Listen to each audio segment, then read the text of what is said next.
Pasaba Jesús por ciudades y aldeas, enseñando y encaminándose a Jerusalén, y alguien le dijo, Señor, ¿son pocos los que se salvarán? Y él les dijo, esforzaos a entrar por la puerta angosta, porque os digo que muchos procurarán entrar y no podrán. Después que el padre de familia se haya levantado y cerrado la puerta, y estando fuera, empecéis a llamar a la puerta diciendo, Señor, Señor, ábrenos. Él respondiendo os dirá, no sé de dónde sois.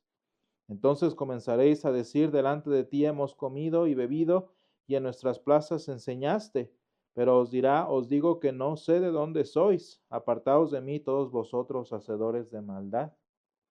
Allí será el llanto y el crujir de dientes, cuando veáis a Abraham, a Isaac, a Jacob y a todos los profetas en el reino de Dios, y vosotros estéis excluidos.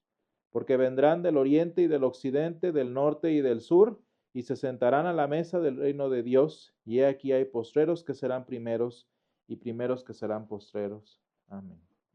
Señor, esta es tu palabra, y tu palabra es verdad. Santifícanos en tu verdad, te lo pedimos. Amén.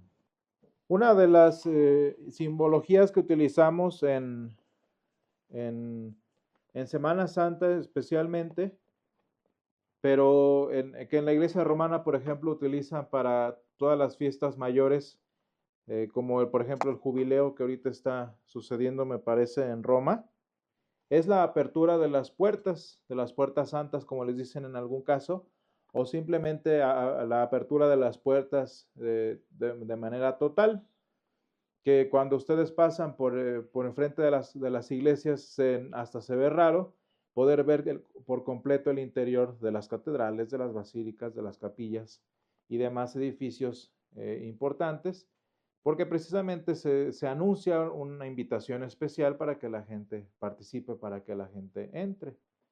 Porque de otra manera, independientemente del tamaño de las puertas, una de las tradiciones en estas iglesias grandes es mantener las puertas grandes cerradas y dejar una puerta pequeña, pues no necesariamente pequeña, pero sí suficiente para el acceso de una persona como visitante.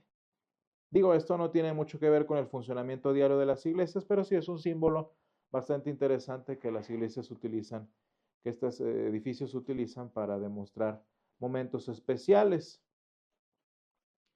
Y no obstante, una de las iglesias más conocidas del mundo, una de las iglesias más importantes, una de las iglesias más importantes en el mundo es la iglesia de la Natividad, en donde el Señor Jesús nació.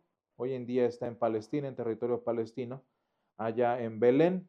Y una de las características que tiene esta iglesia es que tiene una puerta gigante, pero esta puerta gigante está tapada, está sellada completamente por muro, y para entrar es un espacio, me parece que es de alrededor de un metro, poco más de un metro, por quizás 80 centímetros de ancho.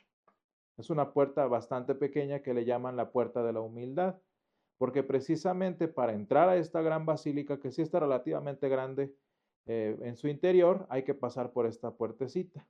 ¿Sí? Le dicen la puerta de la humildad, entre otras razones, pues porque para entrar hay que agachar la cabeza e entrar. Hay muchas personas que, por ejemplo, no pueden sostenerse de manera en 90 grados, entonces literalmente gatean. Y esto que se ve en esta iglesia, por ejemplo, también se ve en la mayoría bueno, es que no son mausoleos, más bien serían como nichos que resguardan los santos lugares. Por ejemplo, esto está en donde la Virgen María murió, en donde está su cama, en donde el Señor Jesús resucitó, en donde estaba puesto el lienzo y todo eso allá en Jerusalén, y en diferentes lugares que están señalados por una pequeña capilla. Todas estas capillas están pequeñas a propósito, no porque no había presupuesto, sino simplemente porque para entrar se debe hacer una reverencia. ¿Sí? Y la idea didáctica es no entrar así como en gran celebración, como en las iglesias que les decía yo, cuando se abren las puertas por completo y la gente entra, sino entrar uno por uno y entrar en esta forma simbólica con humildad ante estos lugares santos. Y lo que llama la atención entonces de todo esto es que el Señor hace referencia a este tipo de puertas pequeñas, porque también el uso de las puertas pequeñas era por motivos de seguridad. Como ustedes recordarán y quizás hemos visto en diferentes pues, películas, series o documentales, la mayoría, por no decir que todas las ciudades en el Medio Oriente son ciudades fortificadas. Son muros gruesos, son muros gigantes que servían precisamente para protección del pueblo. Y obviamente estas ciudades tan fortificadas necesitaban un punto de acceso. Entonces, volviendo a lo que decíamos hace un momento, había de dos. Una puerta principal grande y fortificada con muchos sistemas de seguridad precisamente para que se cerrara en un momento y no hubiera paso para el enemigo, o bien accesos secundarios muy pequeños o dentro de estas puertas gigantes también accesos muy pequeños para que no fuera necesario abrir todas las puertas y en consecuencia vulnerar a las ciudades fortificadas de aquel tiempo. De tal manera que ver una puerta gigante y ver una puerta pequeña, pues era algo común en el ideario de las personas del tiempo del Señor Jesús, era algo muy normal. Al grado de que la caída de Jerusalén, por ejemplo, en datos históricos, fue por una de estas puertecitas, por descuido precisamente de los soldados que estaban atrincherados dentro de la ciudad. Y dice el pasaje de hoy en San Lucas 13, del 22 al 30, que Jesús pasaba por ciudades enseñando y le preguntaron, y esto es una pregunta muy interesante que nosotros nos hemos estado haciendo recientemente en nuestro estudio de los Hebreos. Dice, Señor, ¿son pocos los que se salvan? Vean cómo este es un concepto que ya hemos abordado precisamente en San Lucas. Este concepto de la salvación que no es algo cristiano, ya era algo presente en el tiempo del Señor Jesús.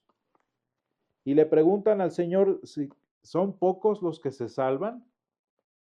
Y lo que debería llamarnos la atención de pura entrada antes de entrar a la discusión sería como que ¿por qué hacen esa pregunta, no? ¿Por qué hacer esa pregunta?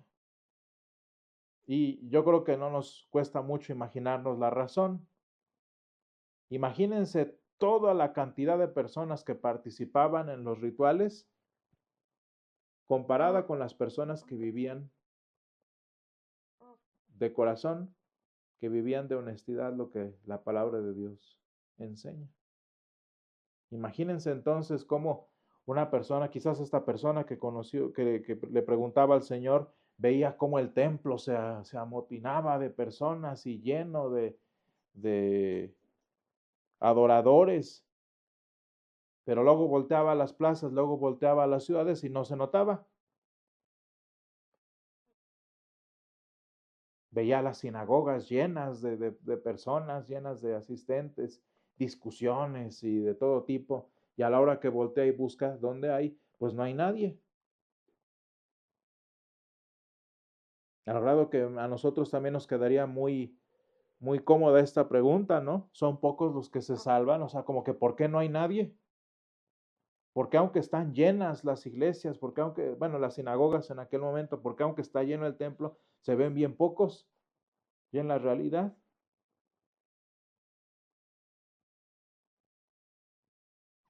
Y el Señor en esta referencia que a nosotros no nos suena mucho si no damos contexto, dice, esforzaos a entrar por la puerta angosta. Y hermanos, yo creo que nosotros a lo largo de nuestra vida cristiana nos hemos dado cuenta de lo que significa, como decíamos hace 8 días, de lo que significa vivir por esta puerta angosta. Incluso imaginándonos la referencia que les hacía a la iglesia de la Natividad. ¿Qué molestia es entrar o estar accediendo por este espacio tan pequeño? Y de verdad es el único, porque por ejemplo, el mobiliario y todo ese tipo de cosas lo desarman para que pase por ese pequeño espacio. Qué molestia de ser entonces estar precisamente entrando por esta puerta estrecha. Y con razón el Señor dice, esforzaos. Y en nuestra vida cristiana seguramente nos hemos dado cuenta de lo que significa esforzarse por entrar por esta puerta angosta, porque en nuestra vida humana estamos muy acostumbrados al placer y a la tranquilidad. Estamos muy acostumbrados a descansar, a disfrutar, a que todo se acopla como yo quiero. Y venir a la iglesia de pura entrada no es para entretenimiento, no es para que estemos a gusto, ni fíjense, ni siquiera para que nos sintamos en familia unos con otros.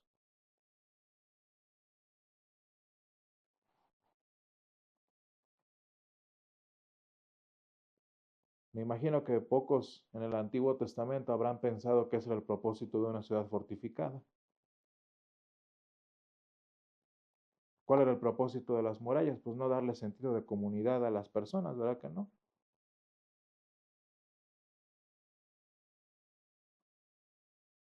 Agradó que el Señor usara la idea de esfuerzo. Un esfuerzo que va, hermanos, tanto de las cosas intrascendentes como poner atención, como no dormirse, como llegar a tiempo, como asistir. Esas cosas tan pequeñísimas hasta de verdad poner a prueba nuestra fe. Hasta llegar a ese punto, hermanos, en el que de verdad entrar por la puerta angosta sea un esfuerzo. Les decía yo que hay personas que de plano no pueden entrar a esta iglesia porque no pueden sostenerse en ángulos de 90 grados, porque creen que es una de dos, o porque están demasiado pesadas o porque ya están demasiado cansadas para hacerlo.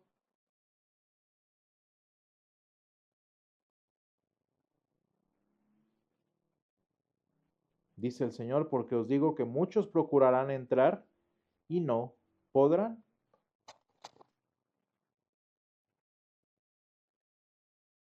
Y vean cómo esto es una referencia a, muy seguramente de una de las enseñanzas constantes del Señor Jesús, cuando decía, Señor, Señor, ábrenos.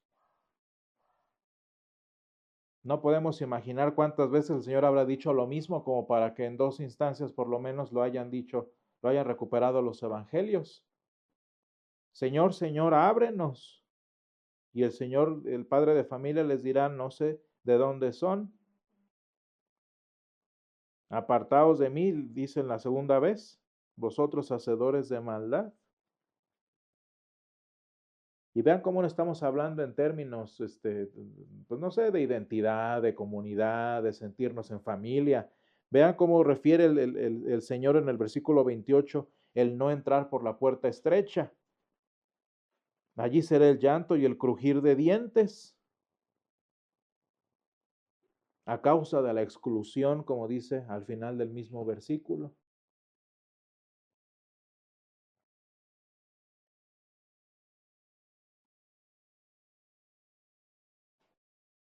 Y hermanos, es que las puertas en las que nosotros estamos acostumbrados a utilizar ya hasta hoy en día están automatizadas.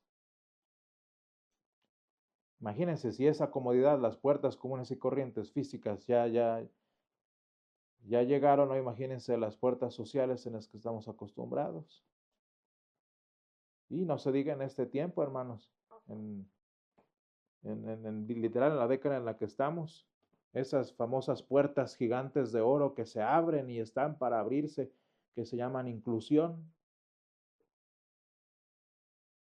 Porque bien interesante, hermanos, cuando hablamos de inclusión, cuando hablamos de ser inclusivos, no estamos considerando a los que de verdad necesitan ser incluidos, como por ejemplo personas con discapacidad,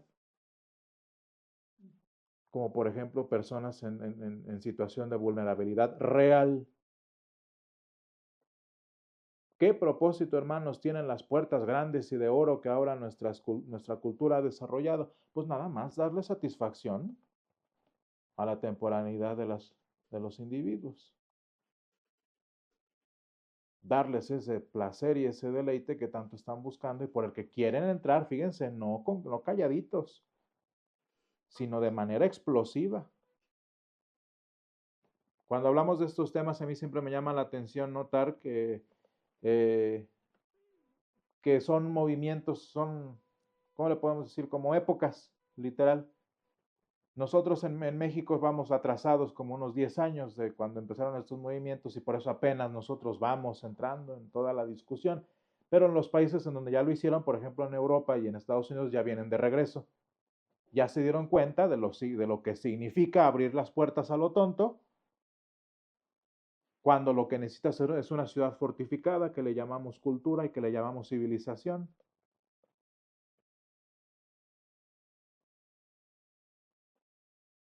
Hermanos, es como si, no sé si ustedes lo han notado, pero mientras más tercermundista el país es, más protecciones necesita en sus puertas y en sus ventanas.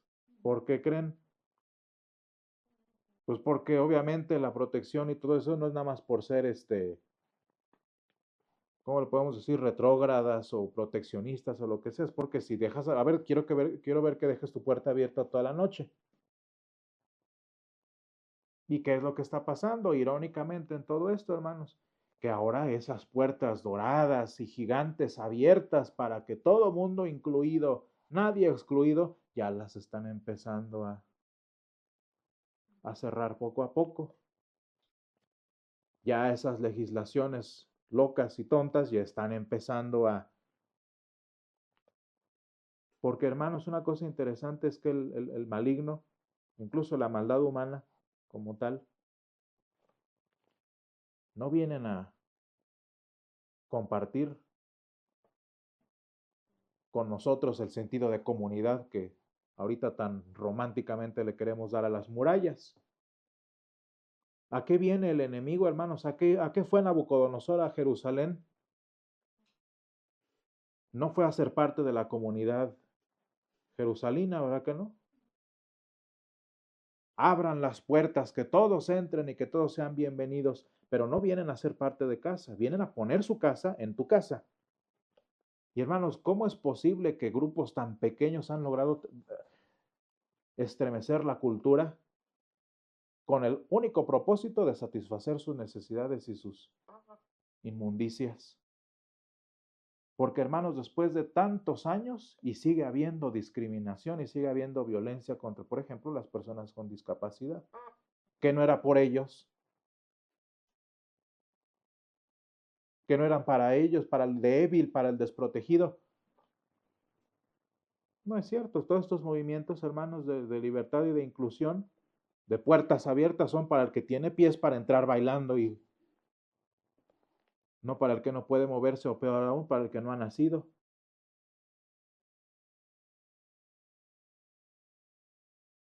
Al grado que incluso, hermanos, en el mundo, estas puertas doradas, todas inclusivas y nada exclusivas, ya están empezando a cerrarse.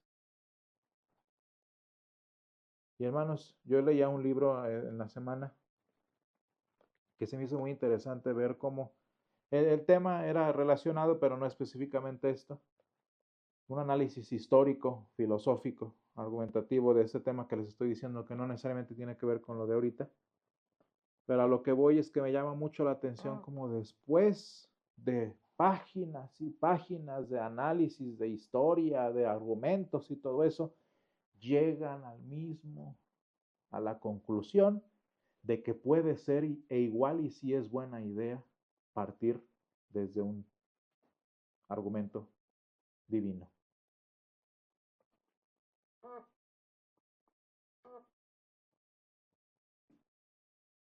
Deberíamos considerarlo quizás. Hermanos, ¿qué es eso? ¿Qué creen que hizo ese autor después de tanta vuelta que le dio? Darse cuenta de la necesidad de vivir detrás de esas murallas y de que para entrar en ellas, como esa puerta en Belén, hay que entrar con humildad, reconociendo que para entrar nosotros hay que bajar la cabeza. Y hermanos, nosotros lo hacemos eso cada oficio cuando confesamos nuestros pecados. Entramos por la puerta estrecha, entramos por la puerta de la humildad porque bajamos nuestra arrogancia, bajamos nuestro orgullo y entramos para confesar nuestra condición delante del Señor. Porque hermanos, no sé si se han dado cuenta, pero los que hacemos eso somos muy pocos. Y de esos pocos que lo hacemos, no todos lo hacemos siempre.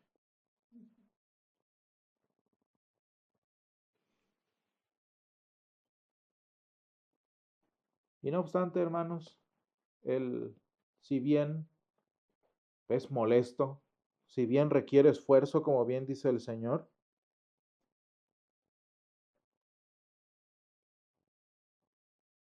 qué interesante es que las puertas pequeñas, como decía yo en el contexto histórico, no nada más es para que te cueste trabajo entrar por deporte, para entretenerme un rato viéndome cómo sufres.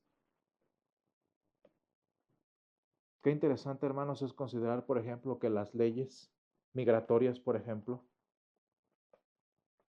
que tanto nos atacamos, porque en México apenas vamos 10 años atrasados en nuestra cultura retrógrada, que esas leyes migratorias tienen un propósito. Evitar que, por ejemplo, en Europa, hermanos, sea ilegal ser cristiano porque ofendes al Islam, porque abrieron las puertas para todos los inmigrantes africanos y del Medio Oriente, y hoy si uno se pone a orar a 20 metros de una mezquita, lo arrestan por violencia y discurso de odio.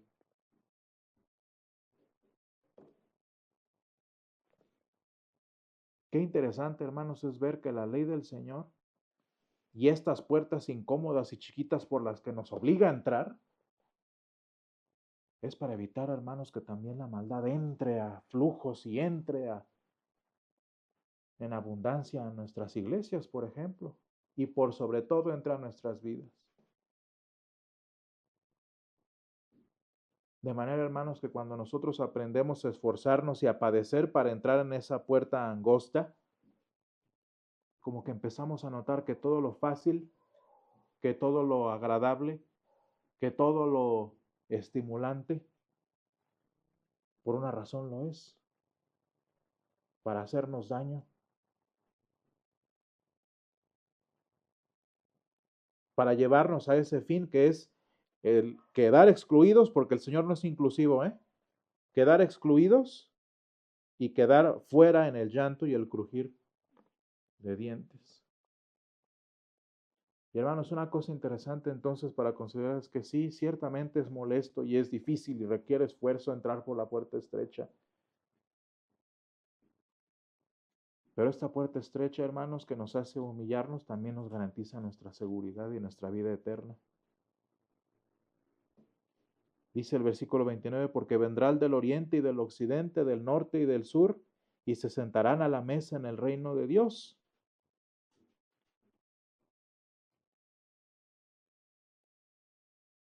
Seguros,